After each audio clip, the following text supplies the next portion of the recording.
Hello বন্ধুরা, আজকে তোমাদের সাথে একটা রেসিপি শেয়ার করতে চলেছি। তো রেসিপিটা হচ্ছে আলু পুঁই ডাঁটা চিংড়ি মাছ দিয়ে মাছের ঝোল কিভাবে রান্না করলাম সেই রেসিপিটা তোমাদের সাথে শেয়ার করতে চলেছি। তো দেখো, প্রথমে কড়াই জল দিয়ে দিয়েছি, জলটা গরম হয়ে গেছে।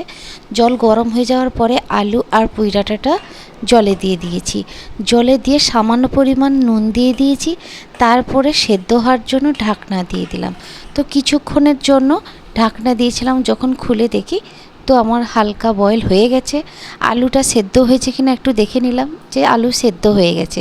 তো এরপরে কি করলাম, নুন আর হলুদ চিংড়ি মাছটা যেটা রেখেছিলাম ওতে মাখিয়ে কিছুক্ষণের জন্য রেখে দিলাম। তো আমার সেগুলো সেদ্ধ হয়ে যাওয়ার পরে ঢেলে নিয়েছি।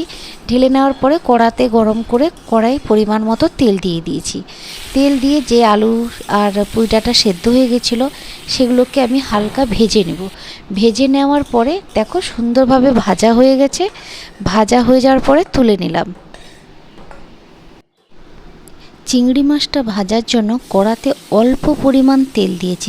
বেশি তেল দিলে কী হবে, নিচে যখন চিংড়ি মাছটা ভাজতে ভাজতে ওটা নিচে লেগে যায়, বসে যায়। তো ওই তেলটাতে মশলা ভাজা যায় না, নষ্ট হয়ে যায়। তো দেখো, পেঁয়াজ বেটে রেখেছিলাম, জিরা বাটা আর টমেটো, ওতেই আমি পেঁয়াজটা করে রেখেছি। তো কড়াটা ভালোভাবে পরিষ্কার করে গরম করে নিয়েছি। তারপরে তেল দিয়ে দিয়েছি। তেল দিয়ে ওতে কি করলাম, পেঁয়াজ যেটা বেটে রেখেছিলাম ওটা আমি দিয়ে দিলাম।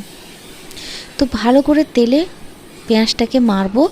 কিছুক্ষণ নাড়াচড়া করে একটু গ্যাসটা লো মিডিয়াম করে ভেজে নিলাম। পেঁয়াজটা সুন্দরভাবে ভাজা হয়ে গেছে। এরপরে টমেটো দিয়ে দিলাম। টমেটোটাকে ভালো করে কষিয়ে অল্প পরিমাণ যে মশলাটা করে রেখেছিলাম ওর জলটা ছিল ওতেই জলটা দিয়ে দিলাম। তো জলটা দেওয়ার পরে কিছুক্ষণের জন্য হালকা মশলাটাকে কষলাম। তারপরে হলুদ দিয়ে দিলাম, লঙ্কা দিয়ে দিলাম। তো ভালো করে কষানো হয়ে গেছে। এবার একটু অল্প পরিমাণ জল দিয়ে দিব। জল দিয়ে ভালো করে আর কিছুক্ষণের জন্য মশলাটাকে কষবো। মশলা কষা হয়ে গেছে। এরপরে আলু চিংড়ি মাছ পুঁই ডাঁটা যেটা ভেজে রেখেছিলাম ওটা দিয়ে দিলাম। ওটা দিয়ে কিছুক্ষণ ওর সাথে কষানো হয়ে গেল। কষানো হওয়ার পরে জিরা বাটা দিয়ে দিলাম। তারপরে ভালোভাবে নেড়ে নিলাম। নেড়ে নেওয়ার পরে জিরাটা যেন আগে দিইনি কেন, যাতে জিরার সেন্টটা না উড়ে যায়।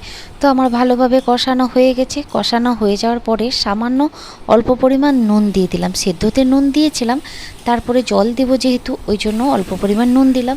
তো দেখো, বেশি জল দিইনি, 1 বাটি জল দিয়েছি। তো আমার তরকারিটাও ফুটে গেছে। এই যে দেখো, কষা কষা হয়ে গেছে।